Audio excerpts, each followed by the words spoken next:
When you're in a time of struggle, you wonder, does God care? Does he even know I exist? Does he even know my name? Why won't he answer my prayers? I feel like my prayers don't even get above the ceiling. If you're not a believer, you have to understand that God's silence does not mean there is no God.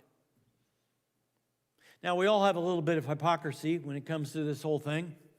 Let me tell you something about you that I know. There was a day in your life. There was a night. There was a weekend. There was a spring break. There was a date. There was a business trip when God was the furthest thing from your mind. You weren't praying for, oh God, may I feel you with me here.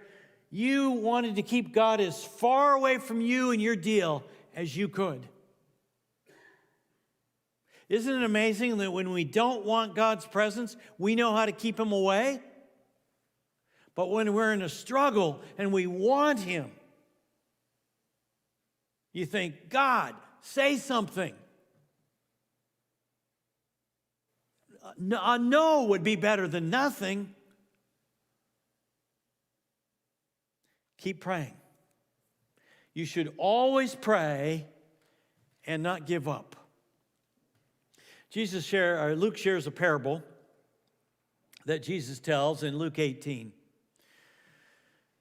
Then Jesus told his disciples a parable to show them that they should always pray and not give up. Now, Jesus tells a lot of parables, and many of them are just a story he tells, and there's no explanation about it. Some of them, there's a parable he tells, and then there's a long explanation afterwards of what it means. Some of them, most common, is he tells a story, and then there's just a one-line explanation. Here's one where we get the explanation up front. You should always pray and not give up. So here's the story. He said, in a certain town there was a judge who neither feared God nor cared what people thought. Not what you're looking for in a judge. No morals and no compassion.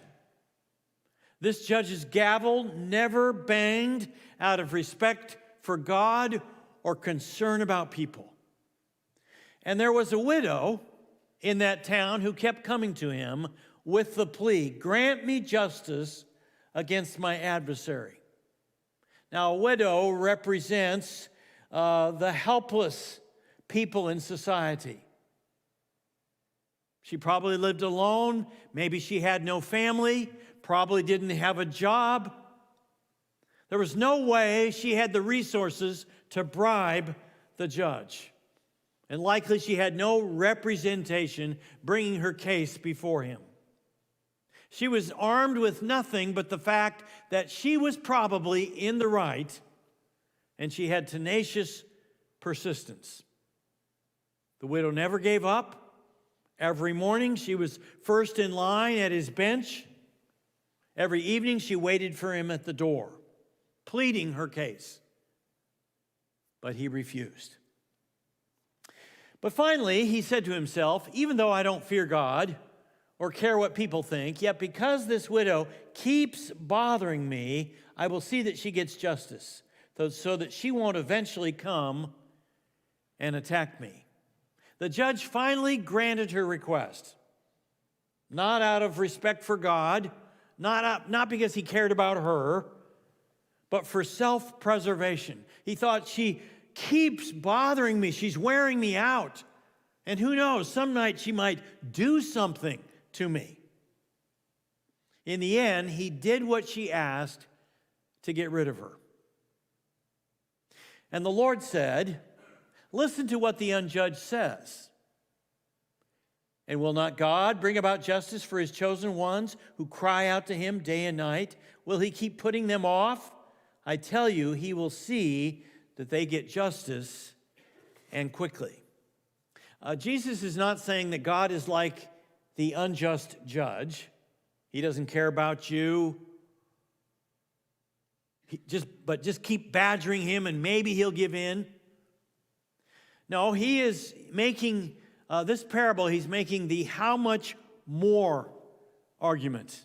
If a wicked man will sometimes do good, even if from bad motives, how much more will a loving God do right? Even if an unjust judge can do justice, how much more can we expect our holy and loving God to do good for us? When we pray and see no sign of God answering, it's easy for us to get discouraged and give up. So the point I'm making today is that you should always pray and not give up. It seems to me that the parable raises some questions about prayer. Let me raise two of them with you. First, why do we give up praying so easily? I get why we get discouraged. We all get discouraged. But why do we quit praying so quickly? I think one reason might be because you just don't do it. You don't plan for it. You don't schedule it. You say, I'm too busy to pray. Well, really, what the problem is you don't plan to pray. You don't put it in your schedule. A speaker was speaking at a couples retreat. There was 175 couples, and he was talking about the importance of praying together. And he says, how many of you regularly pray together? 17 raised their hands. 10%.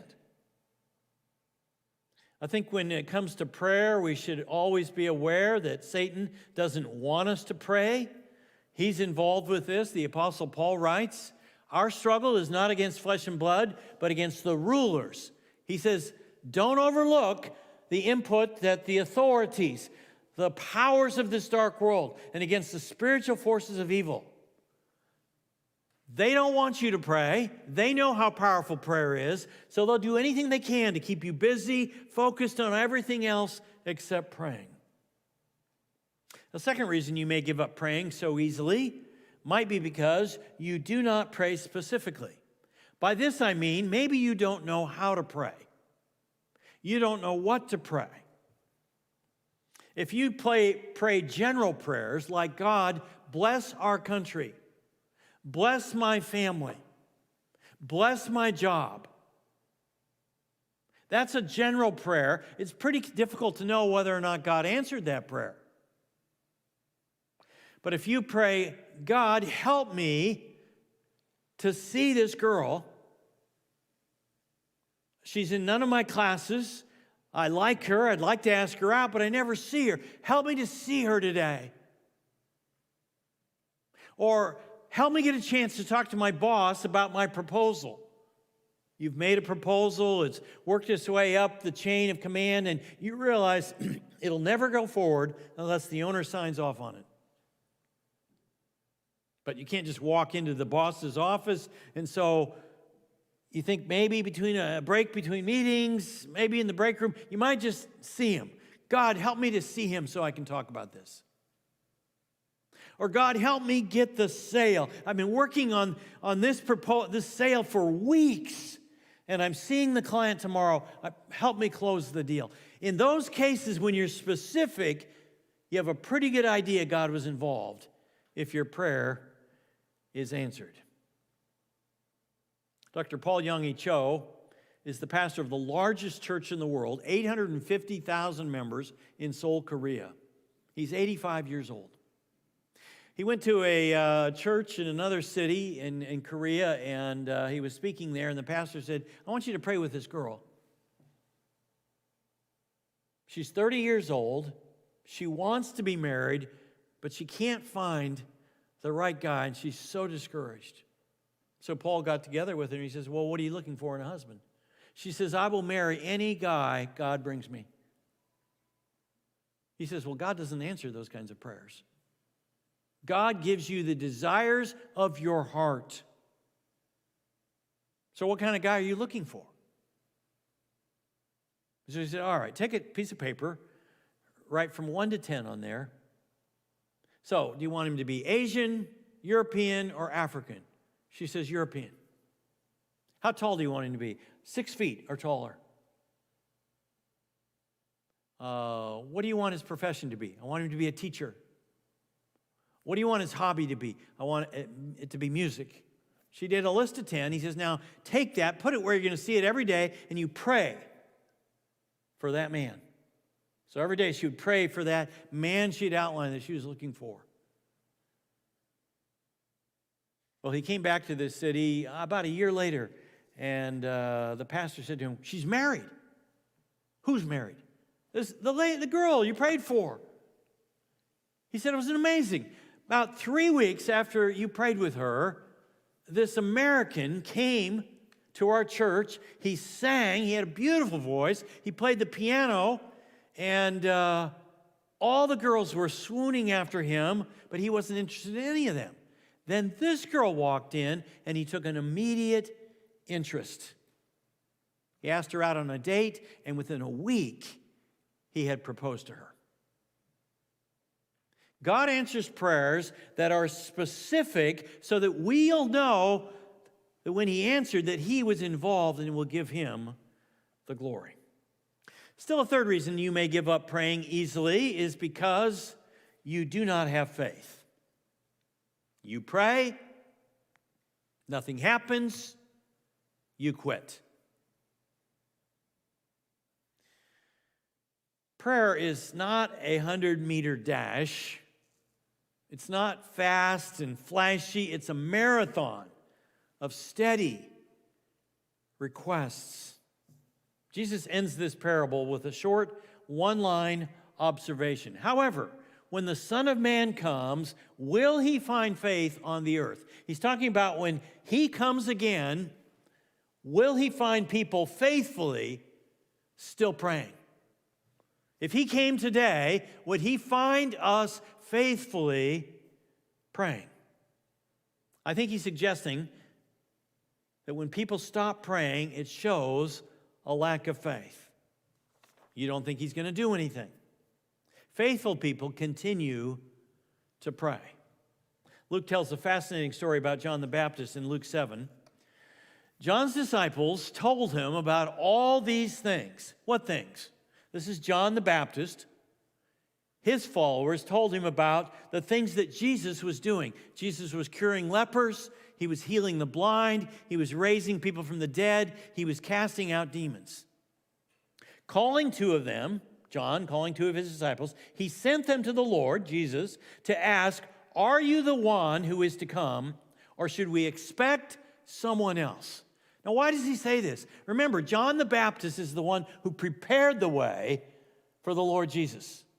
He's the one that introduced him to the world. Behold the Lamb of God who takes away the sin of the world. Why is he now asking, is he really the Son of God? Is he really the Messiah? I'll tell you why. John rebuked Herod for marrying his brother's Philip's wife. And Herod did not like John meddling in his business, so he threw him in prison. He threw him in prison in a place called Machaerus. Machaerus is on the east side of the Jordan River. It's out in the desert area. It's in the middle of the desert. Here's the view that John would see if they ever got a break, if they ever let him out of the dungeon, and this is what he would see. Just barrenness everywhere. Now, if you're Jesus and John the Baptist, who prepared the way for you, is put in prison, what would you do? Visit him? Send him a gift in prison? Instead, Jesus goes the opposite direction to Capernaum. Capernaum is on the Sea of Galilee. It's a resort community. I mean, there are all kinds of 4-star hotels around the Sea of Galilee. When our third son, Luke, graduated from college, for his graduation present, I took him on a 10-day trip to Israel. Jory and I are going to take a trip to Israel with any of you in the church that want to go. We have some people that are not from the church that are going, and we're going to spend 4 nights on the Sea of Galilee. It's going to be like spokes of the wheel. Well, that's where we'll be at night, and then we'll go out to Nazareth and different places, to a kibbutz. And you're all welcome to come if you'd like to come. So, John is in prison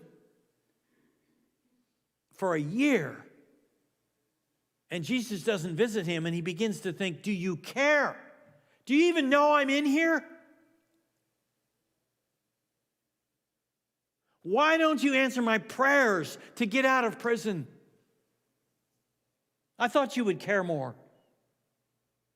When you're hanging out in Mauritius, you begin to wonder if God is there and he knows about you. Luke ends this account about John the Baptist sending a delegation to ask Jesus if he's the Messiah, with Jesus saying these words, "Blessed is anyone who does not stumble on account of me." Blessed are you when you don't give up praying, when you don't get an answer. Blessed are you when you don't stop believing in me when things get rough in your life. I talk to all kinds of people and I ask them like, hey, where are you with God? Where are you when it comes to faith? Where are you with the whole Jesus Christ deal? And I've had people answer me, lots of people answer me like, oh, I gave up on God. When my mom got cancer and I prayed for him to heal her, but she died. I stopped believing in God when my dad got in a car accident and he was rushed to the hospital. I pleaded with him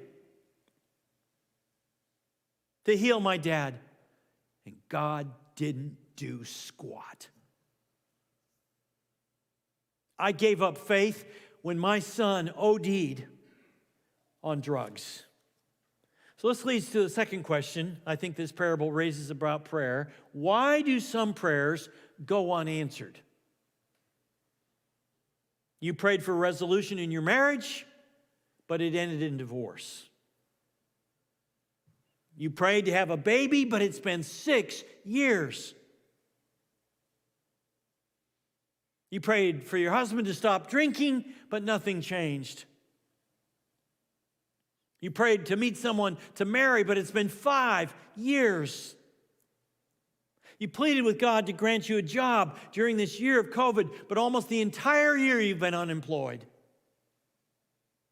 None of us fully understand why some of our prayers go unanswered, but let me offer 2 possible reasons. One, it may not be the right time. Maybe it's not the right time because God has to do some work in your life, or you have to make some changes in your life. Or maybe the person you're praying for is not available yet. My senior year in college, I began dating a gal. She worked with me right over here at Valley Community Presbyterian Church. I headed up their youth program for 4 summers, and she was one of my leaders. Had we kept dating, I assumed we would have gotten married. We got to the end of that summer, and I went off to Chicago to seminary and came back and saw her. She lived here in Portland, and we had a great Christmas week together. And then on the final night, she says, hey, I think we should put the brakes on our relationship. If you've known me a while, you've heard me tell this story before, but you got to understand this was an important point in my life and in my faith journey. And I soon found, there were no calls, no letters, nothing. She meant stop. And I remember getting beside my bed every day and praying on my knees, God, please bring us back together. Please have her change her mind. And for 2 months, I kind of felt sorry for myself and moped around. And after 2 months, I was reading in Matthew 7 one day. Jesus was talking about, if your son asks you for a fish, will you give him a snake? If he asks you for an egg, would you give him a scorpion? He says, no, of course not. And then he says, how much more will your Father in heaven, he's using this how much more argument again. If your Father on earth will give good gifts, how much more will your Father in heaven give good gifts to those who ask him? And I realized God only gives good gifts. I've been pleading with him to get back with my girlfriend. That's not happening. Maybe it means he wants me to be single, and that's a good gift for me. Or maybe he has somebody better for me. Well, I was leading a Young Life Club at the time, and it had grown so rapidly that I called Young Life, and I said, I need a new head girl leader. So that next week, we always had a leaders meeting before the club and dinner, and we had 12 leaders, and up the stairs came the new leader that they had sent, Jory. And I looked at her. She was beautiful. Well, just before that time, her husband had died of cancer. She got married young in college, and right after their marriage, he was identified with inoperable spinal cancer. She begged God to heal him, but he didn't make it. She was grieving. Well, she was studying to be a school teacher, so she had that kind of what she was going to do with her life going, but she wondered, the guy she was married to was studying to be a pastor, so she was preparing to be a pastor's wife, but now she was wondering, well, what do I do in service to God? So she thought, well, maybe she went to Young Life in high school, so she thought, maybe I'll volunteer with Young Life.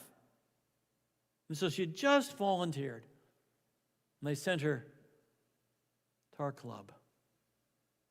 When I was pleading with God those 2 months, she wasn't available yet. She was grieving and just thinking about how she might volunteer for God. 2, another possible reason God doesn't answer your requests is because you're asking for something that is not good for you. Jesus says God only gives good gifts. Maybe what you're asking for is not good for you. Most of you know that Tori and I have 9 children. We started out with 5 boys and then 4 girls. It was like a sea change. We raised 5 boys and then we flipped to 4 girls. And I remember with all 5 boys at some point, them coming into the bathroom when I was shaving in the morning, and they would stand and watch, and they were so fascinated. I particularly remember our 5th son, Mark. He loved it. And I looked at him one day, I was shaving, and I said, how old are you? I said, is your beard long and hairy? Yeah. Do you need to start? Yeah. And so I gave him some shaving cream in the cup of his hand, and he put it all over his face, on his nose, forehead. He loved it. He was laughing the whole time. Did I give him a razor blade to shave? Of course not. That wouldn't be a good gift. Did I give him my blade to let him have for the day? Of course not. Cam shaking your head, yes. God doesn't say, that's a terrible request. I'll give it to you to prove a point. God only gives good gifts. He doesn't grant requests that are not good for us. When Jesus tells us to ask and you will receive, it's not an unconditional promise.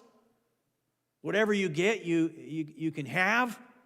That's turning prayer like into magic. Snap your fingers and it'll happen.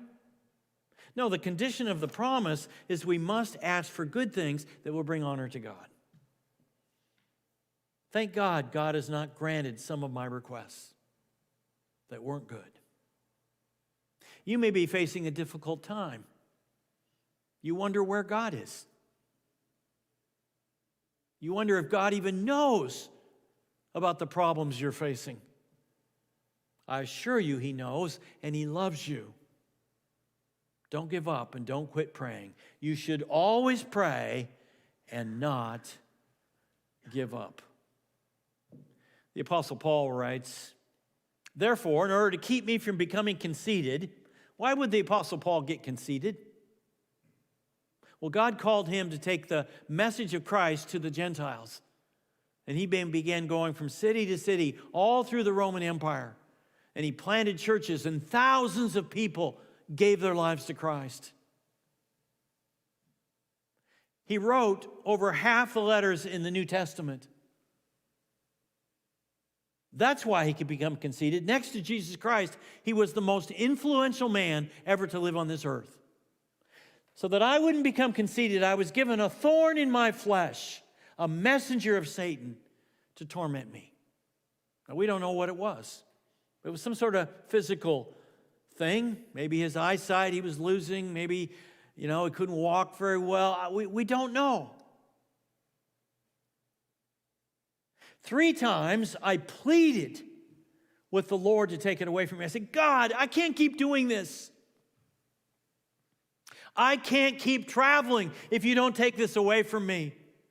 I'm too exhausted to talk to all these people and to preach every day and to write these letters. But he said to me, God said to him, my grace is sufficient for you, for my power is made perfect in weakness. God said, I'm not going to take away whatever the physical problem is, but I'm going to give you my grace. So what did Paul do? Did he whine that God did not answer his prayer? Did he quit believing in God? Did he stop praying? Did he mope around? Therefore, I will boast all the more gladly about my weaknesses, whatever that physical problem was, so that Christ's power may rest on me. He said, I'll accept it. I'll live with it. I'll quit complaining. I'll glory in it. I'll make it my story. When other people said, hey, did you hear about Paul? I mean, he's looking pretty sick. People say, well, yeah, he talks about it all the time. He's made it part of his story. He doesn't keep it as a secret. Sometimes God in his wisdom decides that what you ask for is not good for you. But he's going to do something else. He's going to give you an extra measure of his grace to help you through.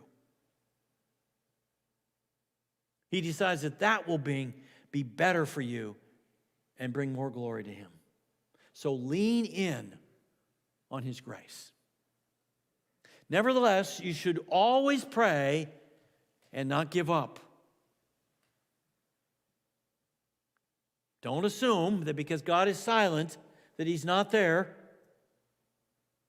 or he doesn't care about you. He loves you deeply. Like the woman in the parable, keep praying.